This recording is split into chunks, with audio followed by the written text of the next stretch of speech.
we're very fortunate to have Neel Kashkari join us here today. And Neel, obviously you're going to hear a little bit about his role with the Federal Reserve, but Neel is a community leader in our community, and he's done some really great things for Minnesota just in general. And he is a special person, and so I feel very fortunate and very much appreciative of you being here today. I'm going to read you some excerpts from his bio, and I knew I liked him when I saw that he had a bachelor's and a master's degree in engineering, and so his stock moved up with me a lot. But Neel has been the president and CEO of the Federal Reserve Bank of Minneapolis since January 1st of 2016. He serves as a voting member on the Federal Open Market Committee, bringing the 9th Federal Reserve District's perspective to monetary policy discussions in Washington, D.C. Neel oversees Minneapolis Fed operations and leads its many initiatives. He was instrumental in establishing the Opportunity and Inclusive Growth Institute, whose mission is to ensure that world-class research helps to improve the economic well-being of all Americans. Most recently, he supported the expansion of the Center for Indian Country Development, which advances the prosperity of Native nations and indigenous communities through actionable data and research. Neel earned his bachelor's and master's degree in mechanical engineering from the University of Illinois. He became an aerospace engineer, developing technology for NASA missions. He eventually turned to finance and public policy.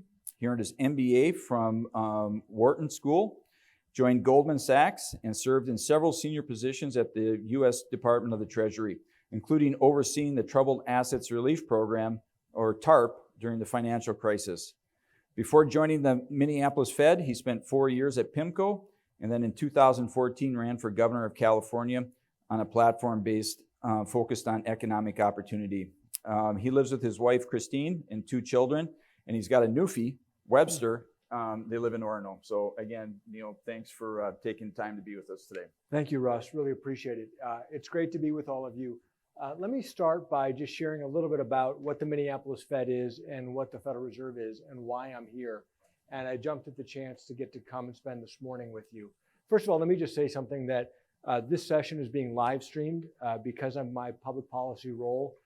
We want to be transparent in our communications with the public. And so when we get to Q&A, please feel free to ask me whatever you'd like. Just so you know, everybody's going to be watching you ask the question. So, no pressure, but make it a good one. The Minneapolis Fed is part of our nation's central bank here in the United States. So in 1913, Congress created the Central Bank of the United States, the Federal Reserve System, but they did something unique.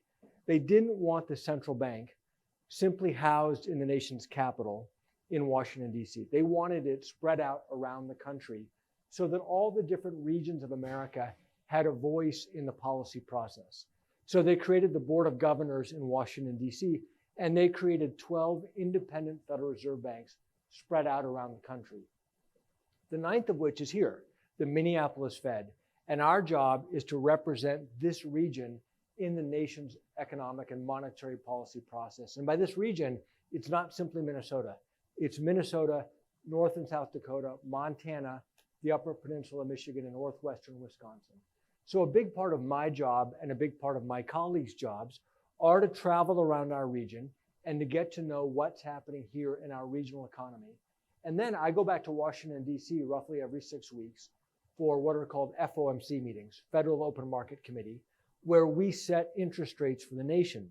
And part of what I'm doing in that meeting is talking about what's happening in our regional economy. Now, we cannot set a different monetary policy for Minnesota and for California and for New York. We all use the same dollar. So it's one monetary policy for the United States. So ultimately, we're trying to make an assessment of what's right for the country as a whole, but I want to make sure that our part of the country is represented in that deliberative process, and that's a big part of my job. So meetings such as this are great for me.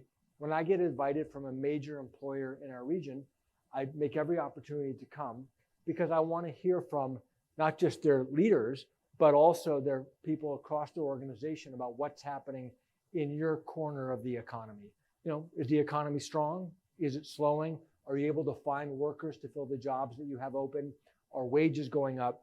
That all helps me to try to get a sense of where's the US economy as a whole going. Now, let me just spend a couple more minutes. I'm going to turn it over to Russ. Coming out of the pandemic, the big headline for all of us in our daily lives and in our professional lives, of course, is inflation. Most of us have not experienced inflation in decades. If you're old enough to remember the high inflation in the 1970s, that's how far back you'd have to go. And yet we had this reopening of the economy after the pandemic, and all of a sudden we had this very high price growth, and it surprised a lot of us. I argued, as did many of my colleagues, that we thought this inflation would be what we called transitory or temporary, which means there are a bunch of dynamics from the pandemic temporarily pushing prices up. Those prices are not going to keep going up, and the inflation would moderate fairly quickly. It did not, first of all, went up a lot higher than we thought. And second of all, it lasted longer than we thought. So then we said, okay, this is not transitory as we meant it at the time. And that means we have to get going with monetary policy to try to bring that inflation back down. So how do we do that? We always talk about at the Federal Reserve having two goals: stable prices, think about 2% inflation, think about an economy that's not overheating, but that's also not limping along, kind of steady growth, and maximum employment. And traditionally what we would do is if the economy got really hot and the unemployment rate fell and you all had to pay up to find workers, that would then lead to higher prices that you passed on to your customers. That would lead to high inflation. And we would then raise interest rates to try to tap the brakes on the economy to bring that inflation back down. That's how we traditionally think about things. Well, what we saw in this reopening of the pandemic is very high inflation and a very strong labor market, but curiously, it was not wages that was driving the inflation. That's kind of not the way we thought that the world traditionally worked, that the economy traditionally worked. And so we've raised rates really aggressively over the last 18 months. We've raised rates almost 5.5 percentage points. It has slowed the economy down somewhat, but we've been surprised that the economy has been very resilient, even in the face of our high interest rate growth over the last couple of years. And so right now, inflation is coming down. We've made some progress, some good progress. I feel good about that. It's still too high. The good news is the labor market has remained very strong, but it's a little bit of a double-edged sword because the question in my mind is, have we done enough to actually get inflation all the way back down to our 2% mark, or do we have to do more? I know I just threw a lot at you. We're going to get into this in our Q&A in a lot more depth and maybe unravel some of these concepts, but I'm excited to be here with you. I'm really interested in hearing from Russ and from all of you what's happening in your business. How's your outlook for the economy? What's happening? Are you able to find workers? What's happening to wages? All of these will help me to make sense of where do we think the economy is going. The last thing I'll say is we look at a tremendous amount of data to try to get a read on the US economy. The US economy is huge and it's complicated. And the data is almost always sending us mixed signals. And so meetings like this help me to make sense of those very mixed signals that we often see when we look at the data. So I'm grateful for the opportunity to visit with you this morning. Over to you, Russ. Awesome. If you're okay, I would like to talk maybe about your personal style of leadership before we get into a conversation that's maybe a little bit more specific to the economy and everything else. And as I mentioned to you, our purpose as a company is building great leaders, and we believe that investing in all of our teammates as leaders is something that is imperative for our long-term success. And how would you describe your personal style of leadership, and how does that add or contribute to how you effectively do your job as CEO of the Minneapolis Fed? So we have 1,100 employees at the Minneapolis Fed, and I think about a big part of my job is overseeing and leading the bank. Now, 1,100 employees is not the biggest organization, but it's big enough that I can't manage it all by myself. And so in that role, a big part of my job is identifying developing and putting the right leaders in the right roles, working with them to set goals and to set targets, delegating a lot to them. I delegate a lot. Once I've got leaders in place that I've got a lot of confidence in, I want to delegate as much as I possibly can, supporting them, but then also holding them accountable. And one of the things that I've found is, I found a lot. I've learned a lot. Leadership is, in my opinion, I don't personally think people are born as good leaders. I think it's a learned skill that you learn over time. You learn by watching other leaders that you think, hey, wow, this is a really effective leader. I like working for this person. What is it about this person that resonates with me? And then you can put together your own toolkit of leadership skills that works for you. And sometimes you observe a leader that doesn't work very well for you. And what is it that that person does that's not effective? And then say, I don't want to do that. So you can put together your own toolkit. I've found that people often underestimate what they're capable of. You put the right leader in the right job, which is great, but then it's also pushing them to say, hey, you know what? I think you are able to achieve more than you realize. You and your colleagues, your team are able to achieve more than you realize. I'm going to push you to aim higher, to take risks, to take thoughtful risks, not foolish risks, take risks that we've thought about, but that I'm going to support you even if it doesn't come to pass. You know, if we're taking risks that we've thought about together that we think are smart risks to take, if they come up short, that can be okay because we can learn from it and go forward. And so I guess the last thing I'll say is I don't find leadership to be rocket science. I think most often the basic best practices of leadership are easy to describe. Most people can describe them. The hard part is most people don't actually practice them. During the financial crisis, I built and led the TARP program, which was a startup program to try to stabilize the financial system in the middle of a crisis. My basic leadership principles there were I wanted to over-communicate because we were all doing something none of us had ever done before, and we were going to make mistakes. And we needed to share information widely to try to avoid mistakes if we could. Number two, I wanted to create a safe environment so people could bring mistakes to me. I'm not going to jump down your throat if you bring a mistake to me. Let's figure it out together. Let's learn from it. And then let's learn how not to repeat that mistake and share what we've learned with our colleagues. And third, I was leading by example. I was working 7 days a week, often sleeping in my office. I mean, it was a crisis environment. I never needed to point that out. And people who were then working 6 days a week knew, well, he's working even harder than I am. And so we're all in this together. So these basic principles of over-communicating, creating a safe environment, and leading by example, every one of us can say it. What I found in life is that it's harder to practice. And so I try to practice these very basic principles. But like I said, it's not brain surgery. It's not rocket science. It's very basic principles that I think most of us can agree with. So that was a very troubling time for our nation, tremendous amount of uncertainty. What did you learn from Hank Paulson? Hank, I'm a huge fan of. He's a dear friend. He was the Treasury Secretary. I got to come in and work for him and learn from him. He's a doer. He would, if you're taking on a crisis, first of all, you want Hank Paulson with you or leading. He would much rather fail trying lots of things than fail having not tried everything, given the stakes, the potential financial collapse for the U.S. economy. He also didn't care whose idea it was. It was your idea, my idea, Republican idea, Democratic idea, who cares? Just get all the good ideas on the table. Let's consider them, and let's try all the best ideas we possibly can. Don't worry about credit. Worry about actually achieving our collective mission. And he worked tirelessly, and he delegated to his people that he trusted. So I learned a lot from Hank Paulson. Obviously, the work of the Fed on a national basis needs to be bipartisan. And how do you guys navigate those waters in a world where it's very polar and it seems almost inescapable? Yeah, a few things. One is the goals that I described, I talked about are dual mandate. So stable prices and maximum employment. Those goals were created by the United States Congress and assigned to us. So we've said, okay, we've got our mission from Congress, and ultimately we are accountable to the American people because we are accountable to their elected representatives in Congress. So if you went to an FOMC meeting, it's really interesting.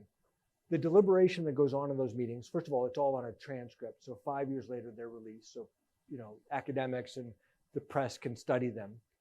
You cannot figure out who's a Republican and who's a Democrat based on the analysis and the comments that they're making in that meeting. So for the 5 years before the pandemic, I was one of the most quote unquote dovish members of the committee. I argued for low interest rates because inflation was low and there seemed like there was still slack in the labor market. Then when the pandemic hit and inflation took off, I became one of the more hawkish members of the committee. Well, wait a second. Aren't you once a dove, always supposed to be a dove, or once a hawk, always supposed to be a hawk? Well, I and my colleagues were each objectively looking at the data, looking at it against the goals that we've been assigned by Congress, and making the best call that we can. That's the way it's supposed to work.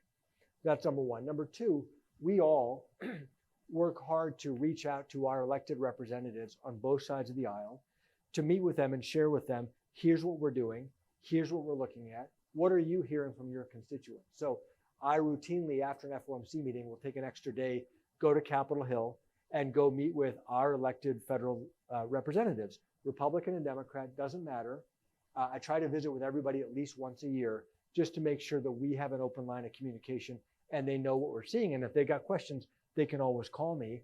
And when I meet with folks on both sides of the aisle, the feedback that I get is real appreciation of the outreach, and they know that it's genuine. And so these are very basic things that we try to do to try to make sure that we are earning and maintaining the public's trust. So your professional career is very accomplished, notwithstanding your role with the Minneapolis Fed. So why would you want to lead the Minneapolis Fed, and how do you go about landing in that position? Is that an appointment? Is that something that that you pursue? Can you just share a little bit with us about that? Maybe I'm more interested in that than anybody. What I learned in my 3 years in Washington, D.C. was that public policy really matters. If you want to help 1,000 people, get involved in a nonprofit, donate to a charity, that's wonderful. I encourage it. If you want to help 1 million people or 10 million people or 100 million people, you can only do that by moving the public policy levers of the nation or the world, potentially. And so that I saw the power of that when public policy goes amiss or when public policy is brought successfully to bear, in that case, to battle a crisis. And so the reason I ran for office in California was I wanted to contribute to public policy again. That was a way to do it. I was contacted, I didn't win, obviously. I was contacted by the board of directors of the Minneapolis Fed when they were conducting a search for a new president. They hired a search. All 12 reserve banks have independent boards of directors of business and civic leaders from the region. They hired a national search firm. That search firm contacted me because of both my private sector experience, but also my public policy experience. They thought I would be a good candidate. I came in and interviewed for the job and ultimately was selected almost 8 years ago. Awesome. So since there's a lot of Minnesota folks in the room, how does the Fed impact, so to speak, state policy? Is it minimal? Is there influence there? How does that work? Mostly through our research. So we do research on a lot of different topics that are important to the economy, some of which are implemented locally, some of which are implemented at the state level, some of which can be implemented federally, some of which aren't implemented at all. But our economists pursue topics that they think are of interest and importance, and then they do their research, and then they publish their research. And sometimes local or state officials will ask questions, say, hey, my staffer read this article you guys wrote. Can you come and give us a briefing? So I'll give you an example. And sometimes we're invited to do research. So for example, the cities of Minneapolis and St. Paul a few years ago voted to raise their minimum wage to $15 an hour over time. And it was controversial. Not everybody agreed with that.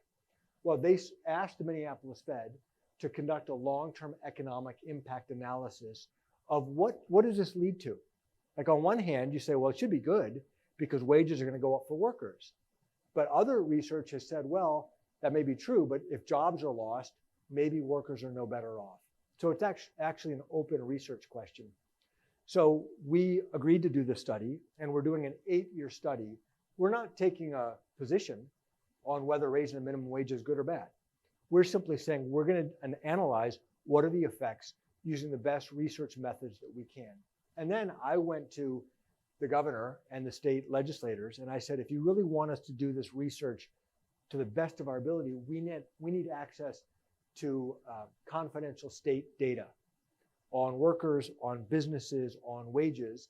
We'll keep it confidential, but this will help us to do the analysis to the best of our ability. And they said yes. And so they've given us access. They passed a state law, actually, to give us access to data so that we could do this research. So this is an example. We have no opinion. We're not taking a position on raising the minimum wage, but we want to analyze this because we think it's an important open question, not just for Minneapolis and St. Paul, for the state and for the country. So since we touched, say, more on a local, how you can impact on a local basis, how does the Fed, maybe this is on a nationwide basis, look at just the world dynamics, what's going on in Russia, Ukraine, China. We have some of our international colleagues with us today. I'm sure that they would be interested in, how, whether it's Western Europe, how our different economies interact and how we communicate and some of the things that are going on, how that impacts your thinking and the Fed's in general in the thinking. So we have a team of economists. First of all, the Minneapolis Fed has a brilliant team of economists here locally, some of whom have a lot of international expertise.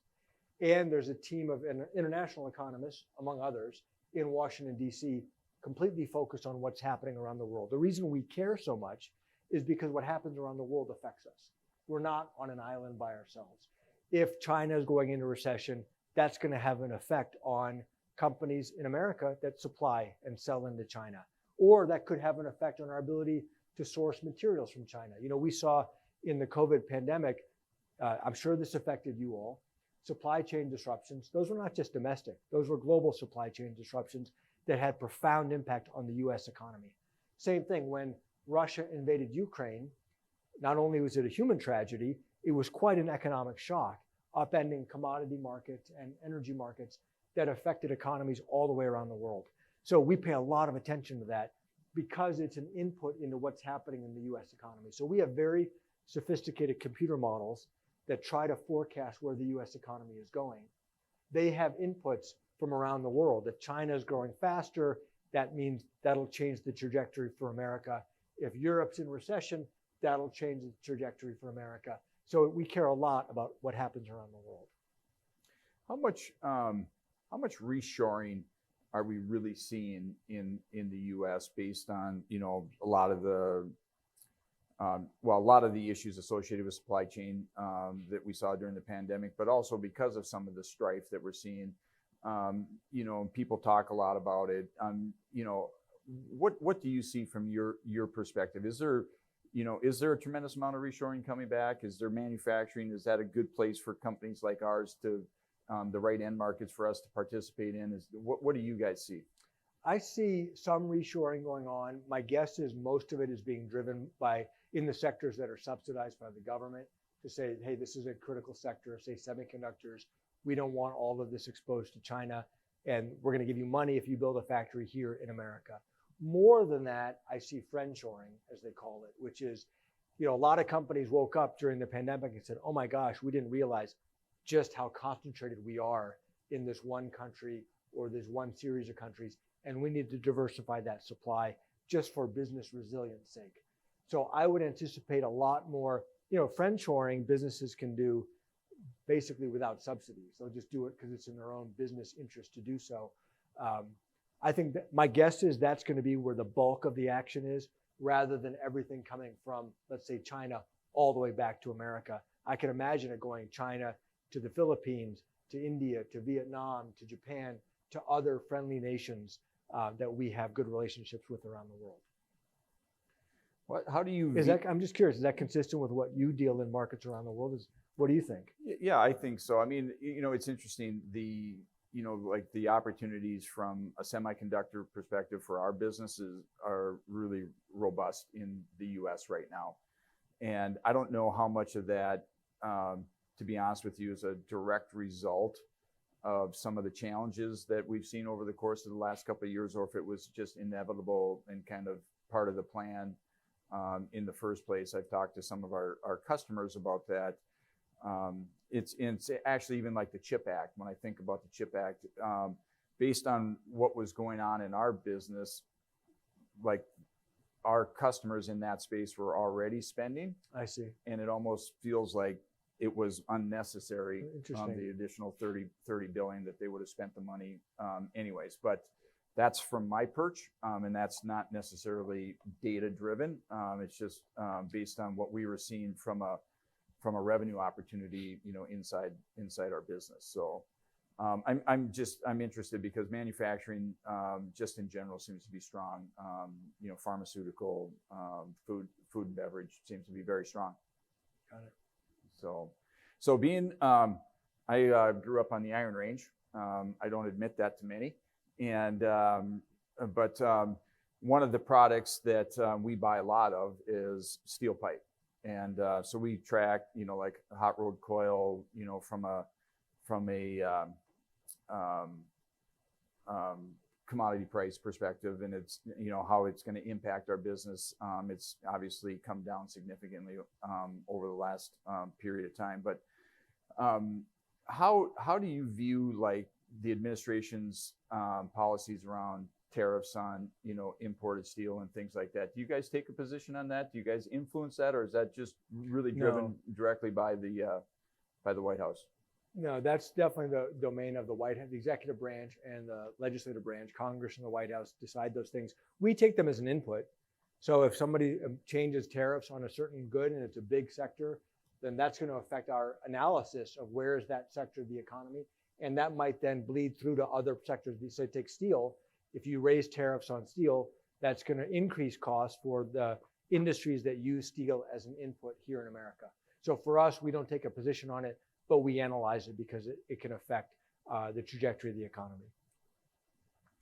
So ultimately, I'm going to lead to a question. I see Patrick sitting over there, who's our real estate guru. But with some of the mid-sized bank failures that we've seen in our country recently, how does the Fed assess bank health? Say for the mid-sized banks, and then maybe how do you look at bank health as it relates to, say, some of the bigger players, the JP Morgans and those folks? Well, we have bank supervisors, the Minneapolis Fed, that are supervising many of the banks in our region, and all 12 reserve banks have those. And then we have a team in Washington, D.C. that oversees that area to make sure that there's consistency across the country and how banks are supervised. So the regional bank failures that you saw in March, Silicon Valley Bank and a few others, was really driven because some of these banks got a huge flood of deposits in the pandemic and coming out of the pandemic. So their business customers, their individual customers had a lot of money, had a lot of cash. They went to the bank, they deposited the cash. And then when you go to your bank and you deposit money in your bank, the bank has to then turn around and do something with your dollars. So let's say you deposit $100. Well, what does the bank do with that $100? Well, traditionally what a bank would do is collect these deposits and turn around and make, let's say, a home loan to another customer.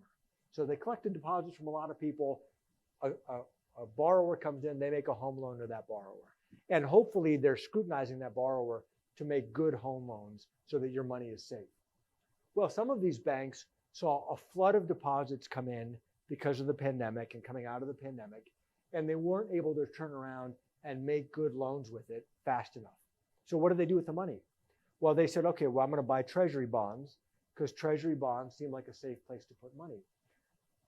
They're mostly safe, but treasury bonds price can go up and down with interest rates.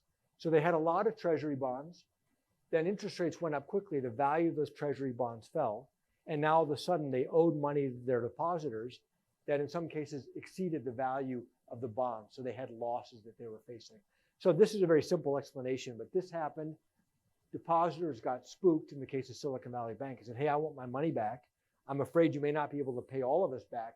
So I want to be the first one to get my money back, because if I'm the last one, I might get left holding the bag, so to speak. And that led to a run on the banks. And then that led to concerns for regional banks around the country. And the Federal Reserve and the FDIC had to step in very aggressively to stabilize the banking system. So we are intensely scrutinizing regional banks, community banks, large banks who might have similar risks. We think on average, the banking system is stable. On average, the banking system is well capitalized. There are a handful of banks that are getting more scrutiny from us than others because they have more of this exposure. I think there was a big wake-up call for banks all across the country that, hey, it's not only Silicon Valley Bank that faces some of these risks, that they need to look at their portfolios very carefully. The good news is some of the deposits that were flowing have stabilized. And by the way, most community banks have much higher levels of capital than bigger banks do, which is a curious fact. So most community banks didn't face any meaningful pressures in this way. It really seemed to be more concentrated in the regional banks. So right now, it seems like things are quite stable. The banks have gotten through this reasonably well. Now, the risk is that if inflation is not completely under control and that we have to raise rates further from here to bring it down, that they might then face more losses than they currently face today. And these pressures could flare up again in the future. We're not seeing that today. Seems like things are stable today. Things are calm. That's good news. But I'm not yet comfortable to say, hey, it's all clear, because we have not yet got inflation all the way back down to our 2% target. And that ultimately is what's going to determine whether or not there may be more flare-ups in the banking sector. So you may not want to touch this question, but I thought I'd ask you anyways. So is, when I think about these potential bank failures and the government's stepping in, how much of it would you attribute to just the rapid rise of the interest rates? How much of it would you attribute to poor leadership at the bank? And is there a component of it that would be the regulators missed it? Yeah, I would say all of the above. No question that some banks did not manage their risks appropriately. Talk to other banks and they say, how is it possible that this bank took on this much interest rate risk? This is like banking 101. How could they have done that? So absolutely, first and foremost, it was a failure of management. That failure of management was exposed because interest rates rose quickly in a way they had not expected. So if you had not had that interest rate move, the failure of management may not have revealed itself. And then you also had a failure of bank supervision all at the same time for not watching closely enough or coming down hard enough or fast enough on when banks were taking some of these risks. So I think all of the above is my assessment. Do you expect to see more government regulation in banking as a result of this? I do. There's been a proposal put forward by the Board of Governors to raise the capital requirements on banks that are $100 billion or more. What does that mean, capital requirements? This is the buffer that banks have to cover their losses. The more buffer they have, the safer they are. But the more buffer they have, the less profitable they are. So banks don't like this. So there's a proposal that I think is very thoughtful to raise the capital requirements on banks that are $100 billion and above. So it won't affect community banks. It will affect mid-sized banks and large banks. I think that's very positive. My own personal opinion is it doesn't go far enough. I think it's a step in the right direction, but I would like to go significantly further. But I'd rather celebrate a modest, take the modest win and hope for doing more in the future. So I do think it's a step forward. And just for the crowd, I'm assuming when you talk about increasing that buffer, and the reason that they don't like it is because you can't put those funds to work. Correct. With other loans and other things that are going to make the bank more money. That's exactly right. Yeah. So one of the questions we get a lot from the investment community is around our exposure to commercial real estate. And there's a lot of concern as it relates to all of the commercial real estate loans that are going to be coming due and have to be refinanced here, in the next, say, 12 to 18 months. Some of that associated with, what are vacancy rates as people are not necessarily returning to the office the way they were before the pandemic.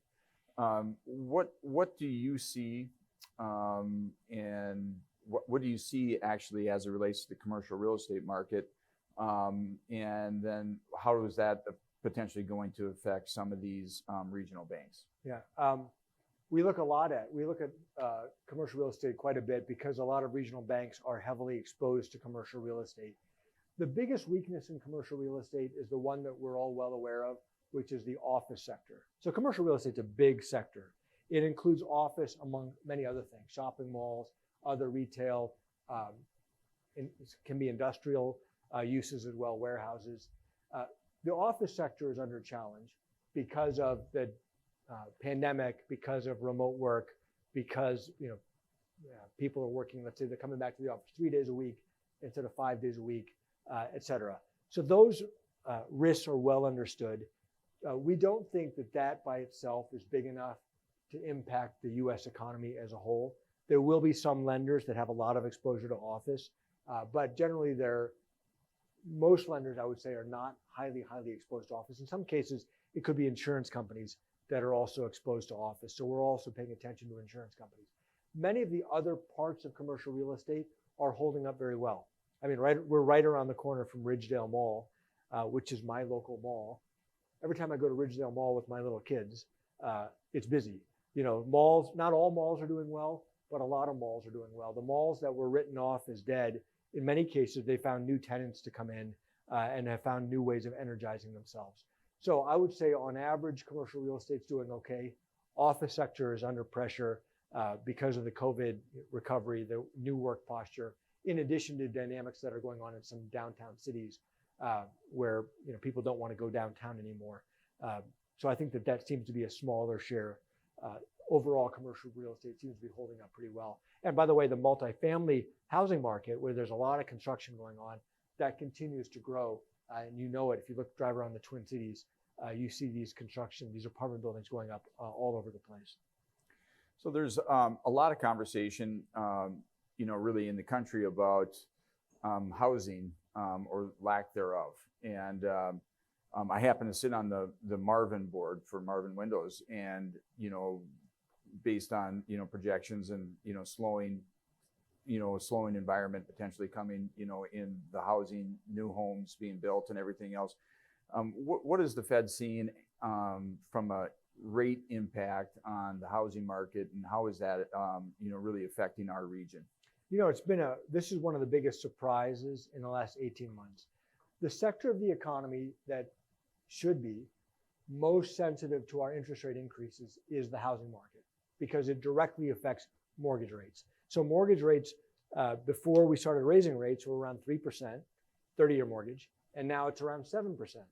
That's a big move. It really affects affordability for families who want to go buy a house. I would have thought when we raised rates this aggressively and moved mortgage rates from 3 to 7, that we would have slammed the brakes on the housing market. We haven't. Housing did dip, but it seems like it has bottomed and it is since recovering. The multifamily market has continued to grow. And interestingly, most surprisingly to me, the number of jobs in the construction sector has not dipped. I would have thought raising rates and raising mortgages this aggressively, you would have seen a lot of construction workers have to go find work in other sectors. Construction jobs have continued to climb. And so there seems like there's a lot of resilience in the housing market. And what's driving it is basically coming out of the great financial crisis in 2009. We as a country underbuilt the number of units that we needed to keep up with population growth and family formation.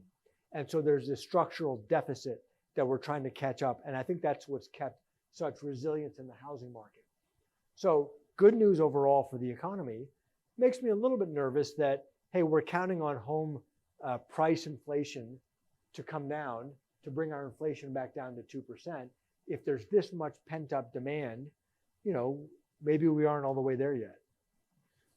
Do you have a view on how do I ask this question? It's regarding affordable housing. Do you have a view on how communities can create greater access to affordable housing through real estate development and other types of activities? I do. Wherever I go across our region, the lack of affordable housing is a pressing topic. And it's not simply lack of affordable housing for the lowest income community members. It's also lack of accessible housing for middle-class families who have jobs. And they're like, hey, I got a job, but I can't afford to buy a place. And this is everywhere. It's red state, blue county, blue county, doesn't matter. So what's going on? Why aren't developers coming in to build units if there are people who could afford to pay a reasonable amount of money? A lot of it is local regulations have driven up the costs as we've analyzed this. And where I live in Orono, not far from here. We have big minimum lot sizes. We do that because we like it the way that it is. And that makes it expensive. And it keeps people out. And if you go around the Twin Cities, you will find local communities adopting lots of local zoning, all for their own good reasons, that are all ultimately ways of keeping their neighborhoods the way they are. They may not say it that way, but basically people who own their own homes, people like many of you, people like me, like our neighbors' hoods the way they are, and we don't want to build more homes. So we're never this explicit, but we implement local zoning that makes it harder, and it drives up the cost for new construction to come in. I'll give you a very specific example of this. I go out to Montana a lot because it's in my region. And whenever I go to Montana, people are just pulling their hair out saying, oh my gosh, home prices are crazy in Montana. And I look around and I say, wow, there's a lot of land in Montana. Can you help me understand this? Why don't you build over there? Oh, no. We can't build over there. We've got our mountain views. We can't interrupt their mountain views. Okay, why don't you build over there? Oh, no. That's down by the river. We got to keep the river unobstructed. And then more recently, I've had people confess to me, in Montana, they're really conflicted because they love and hate the show Yellowstone. Why do they love and hate the show Yellowstone? I've never seen it. They love Yellowstone because it shows off the beauty of the region. They love it. They hate it because it makes everyone want to move there. And they don't want more people moving to Montana. And if you build more homes, more people will come. Now, you cannot prohibit people from moving to Montana. You can't say nobody from California is allowed to move to Montana, though some Montanans would like to do that. So instead, you make it unaffordable and you don't build more homes. So of all the public policy problems that we face as a nation, this is the one that is totally in our control to do something about, because it's largely a self-made problem by people not wanting others to build in our neighborhoods. And we need to confront that. Now, some states have gotten very aggressive because they could not get local communities to do this. So some states have come in at the state level and said, we're going to rezone the state. We're going to take it out of local government's hands because each local government is just doing what's right for them. I'm not advocating that, but this is a self-made problem. And if we really want to address it, we need to address it. And whenever I say this, I get these looks like you all are giving me, like this is a deeply unsatisfying answer he just gave us. So you talked a little bit about your community leadership, and you authored a bill, I guess, or an amendment with Justice Alan Page around education reform, specifically for Minnesota. Can you talk about talk a little bit about that work that you did with Justice Page, and maybe share a little bit about your views on education and what needs to happen from an education reform and how that can potentially impact our state and region and nation from an economic perspective. I know that's kind of a mouthful.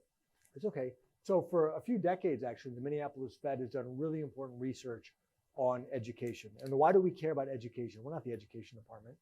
Because if you want to have more Americans gainfully employed, contributing to our economy, contributing to our workforce, they need education. And it's been true for the last 150 years, and it's only increasingly true going forward that education and access to quality education from the earliest days of life, frankly, is becoming more and more and more important. So that's why the Minneapolis Fed has cared about education for such a long time. And a lot of times, even before the pandemic, businesses in our region would say, we can't find the workers that we need. And yet, we've got these huge disparities in our economy. We have people who are not accessing the economy, who are not able to access jobs.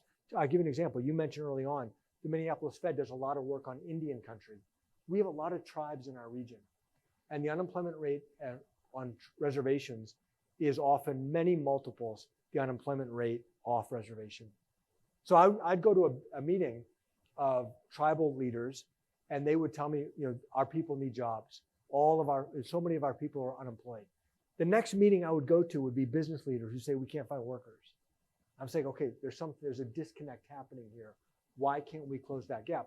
A lot of times it does come down to, hey, folks did not get the education to equip them to be able to take the jobs that are available. And so for me, education is, there's a moral aspect to it, there's a fairness aspect to it, but ultimately there's an economic aspect to it, which is if we want our economy, whether it's the Minnesota economy, the regional economy, or the national economy, to reach its full potential, we need to educate all of our people. And what are the barriers that are keeping people out of getting the education that I benefited from as a young person, that I guarantee you my children are going to benefit from, because my wife and I have the means to make sure that they're able to get a terrific education.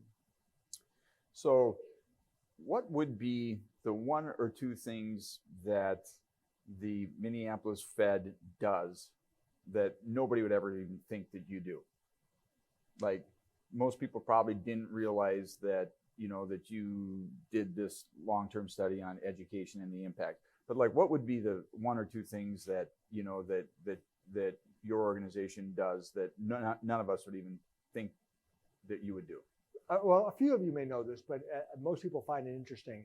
All the Federal Reserve banks manage and process all the cash in the country. So we set monetary policy. We ultimately determine how much cash is in the economy. And if the economy is overheating, part of the way we raise interest rates is we effectively withdraw cash from the economy. And that taps the brakes in the economy, and vice versa. So if you go to your ATM and you take out money, that money will have started out in our vault. So we have a big vault. We have Brinks trucks coming to and from our vault all day. We have a lot of police, armed police. So, take that under advisement. But all of that, so processing cash. So when your bank collects old bills, they will then bring them to us. And we have these giant machines that are called high-speed machines that sort the money in very high speed, looking for counterfeit notes, shredding counterfeit notes, looking for torn bills and soiled and worn out bills, shreds those and replaces them with new notes. So that's a function that touches all of you that you may not have known about. Another thing that we do is we do a bunch of work on behalf of the U.S. Treasury Department. We're what's called a fiscal agent for the U.S. Treasury Department. So it could be that your mom or dad or your grandmother or grandfather bought you a savings bond when you were a kid. Or maybe you bought a savings bond for your son or your daughter or your niece or nephew. And at some point, you want to collect on that savings bond. If you pick up the phone and call the 1-800 number to help get that bond processed, there's a good chance that number is going to get routed to people who work at the Minneapolis Fed, who do that work on behalf of the U.S. Treasury Department. And the various Federal Reserve banks do different things on behalf of the U.S. Treasury Department. So we have 1,100 employees. Some of them are examining and supervising banks. Some of them are economists doing research on the economy and these long-term issues. Some of them are doing work on behalf of the U.S. Treasury Department.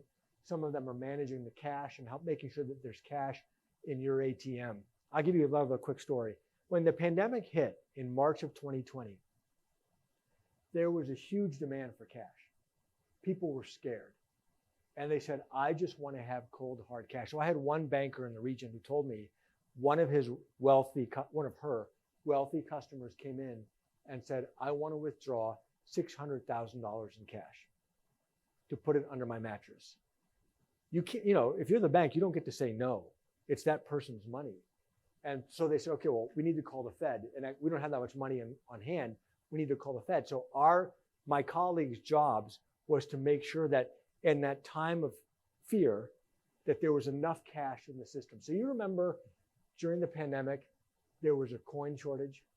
So you'd go to a store and they'd say, hey, please, exact change only. There's a coin shortage. And they said, call the Fed, And that was annoying. I mean, it was annoying to get the coin shortage. I didn't mind blaming the Fed. But imagine instead of a coin shortage that was annoying, there was a cash shortage. That's a big deal if there had been a cash shortage. And so my colleagues in our cash department and all around the Federal Reserve System worked really hard with the Treasury Department to make sure that there was enough physical cash available to meet everybody's needs. Because it's just like once you couldn't get toilet paper, all of a sudden everybody wanted all the toilet paper they could get their hands on, and that just exacerbated the shortage. That's what we had to avoid when it came to cash. And toilet paper matters, cash matters more. So that's another thing we do.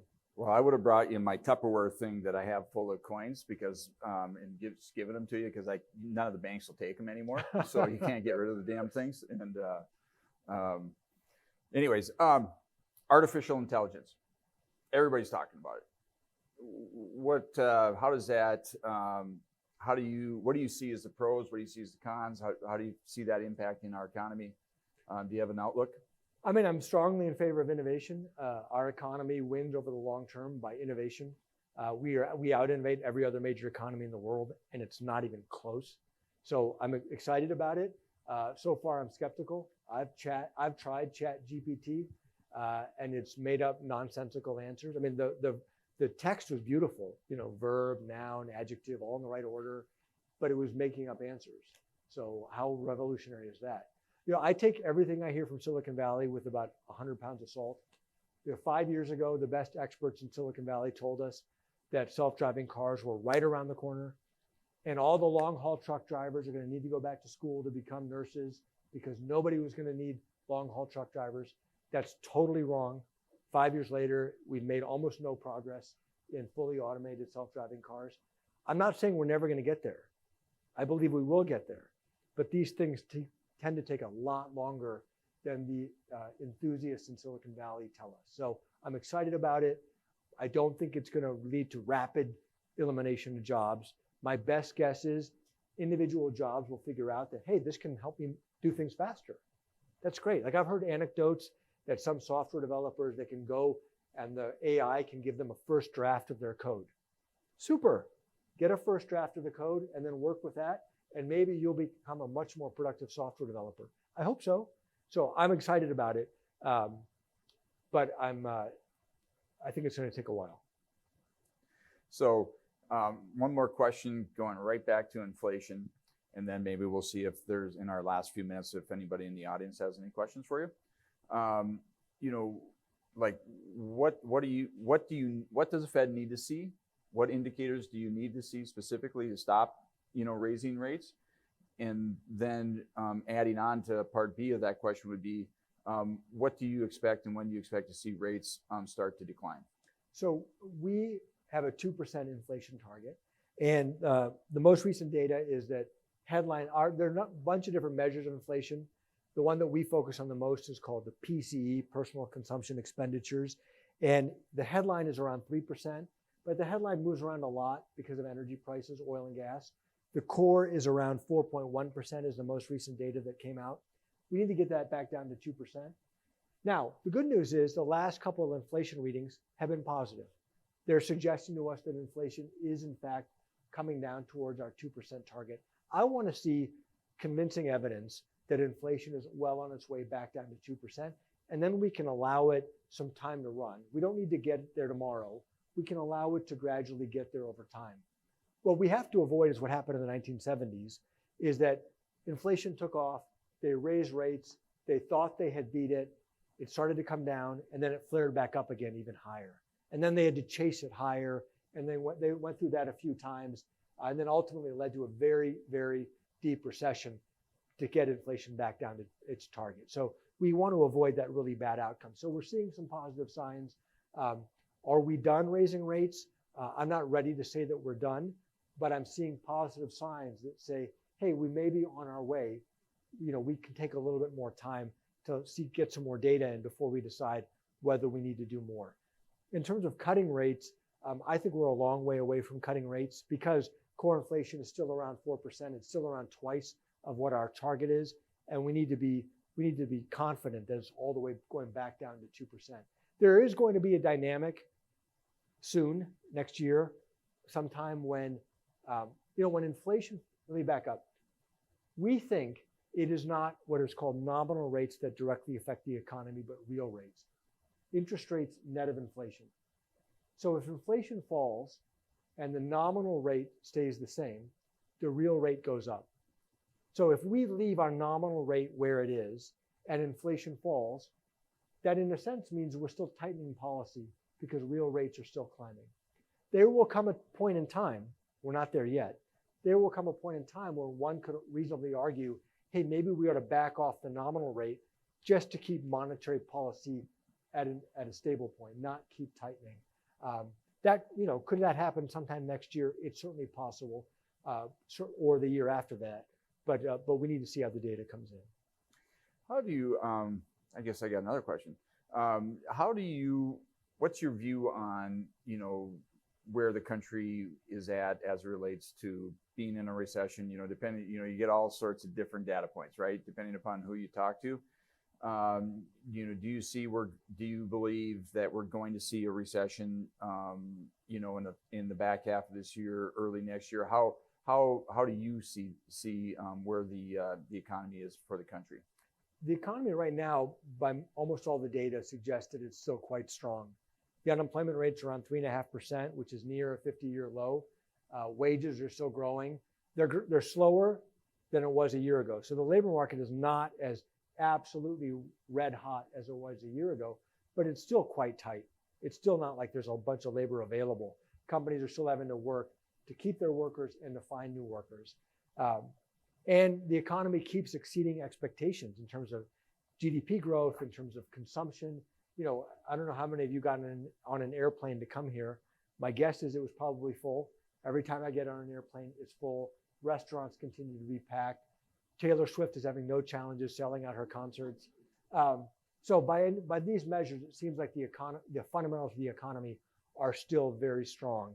So I don't see any evidence that says we have a recession around the corner. Now, the big question mark is, or the asterisk that I would put next to that, is that monetary policy can often hit the economy with a lag. So we've raised rates by 5.5%. Mortgage rates moved up right away. But some of the other effects can take 6 months, 9 months, a year or more to work their way into the economy. So might there be more slowdown still in the pipeline, so to speak? It's certainly possible, and it's a hard thing to know with any certainty. Awesome. We probably have time for a couple of questions from the audience. Does anybody have a question they'd like to ask? We have a microphone here. There's a hand up over there.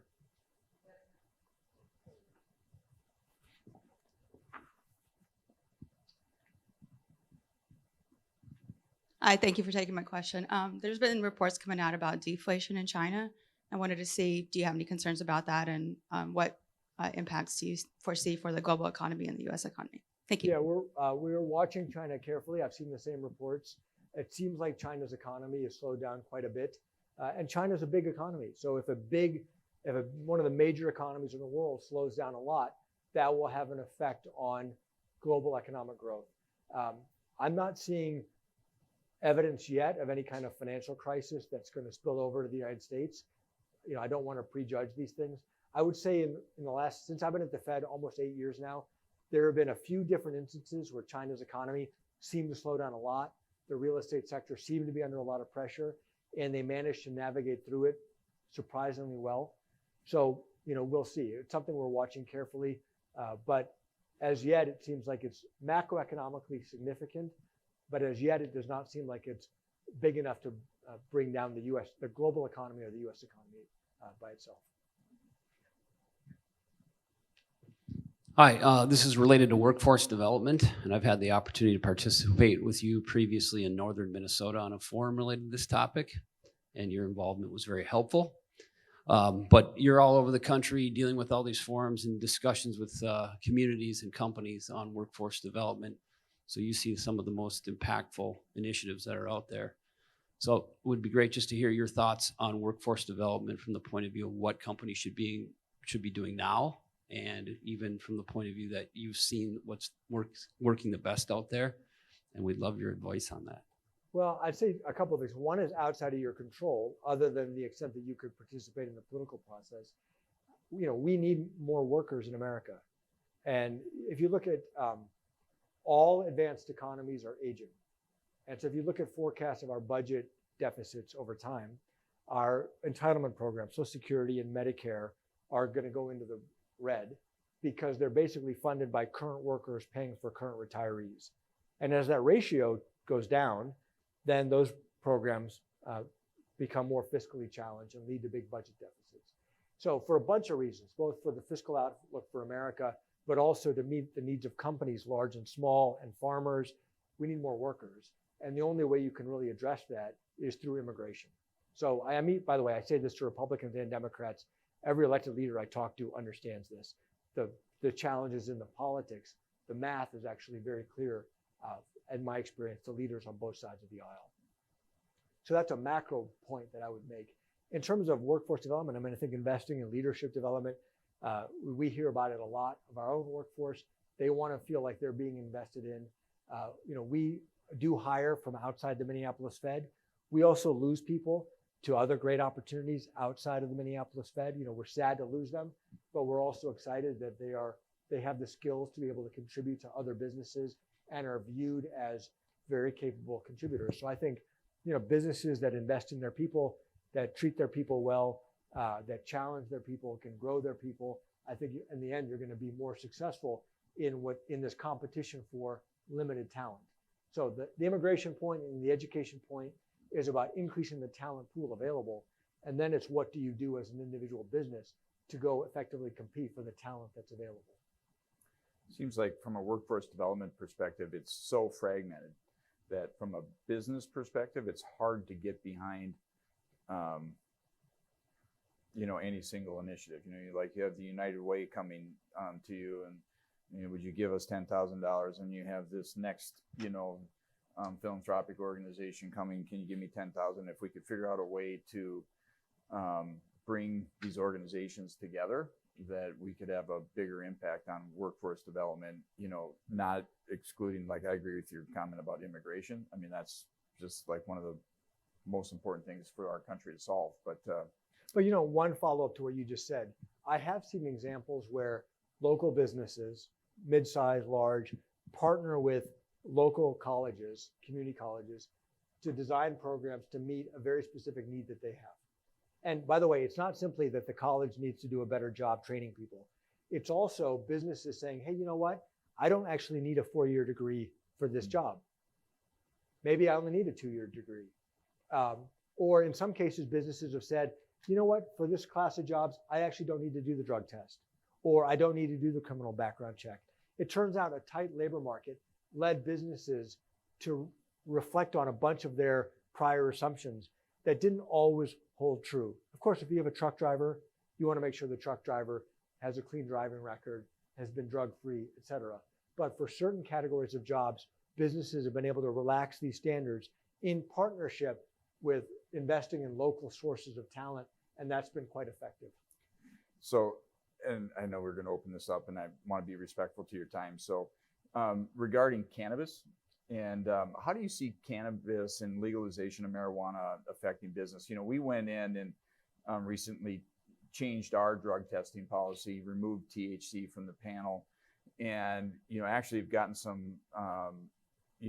We also eliminated pre-employment screening and some things like that. We've actually gotten some negative blowback from our teammates about that because, basically as an industry, we fought for 25 years to get drug testing, and then with the legalization of marijuana, have really had to reboot that. And I see from my chair, not obviously as educated as you, I see the economic advantages of legalization of marijuana. I also see some significant social related issues that concern me. And I am very concerned about workplace safety. So do you have a view on that? And then we can conclude. Yeah, I'm actually interested in your thoughts on this because it's complicated just for the reasons that you said.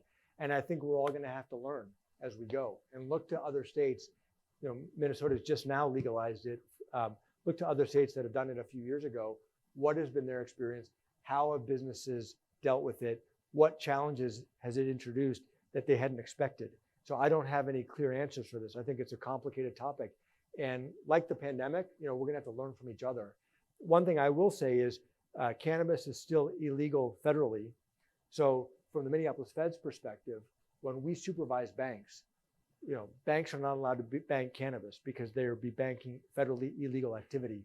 So it creates challenges for the industries that are involved in it because there's a difference between what states are saying and what the federal government is saying. And at the Fed, we have to follow the state law in driving how we supervise banks. So anyway, that's just one more layer of complexity that we all need to figure out. So with that, I'm going to wrap things up. And Neel, awesome. And thank you for taking the time to join us today. I so much appreciate your perspective, and couldn't be more grateful to have you here. So thank you. So thank you very much. I appreciate it. thank you.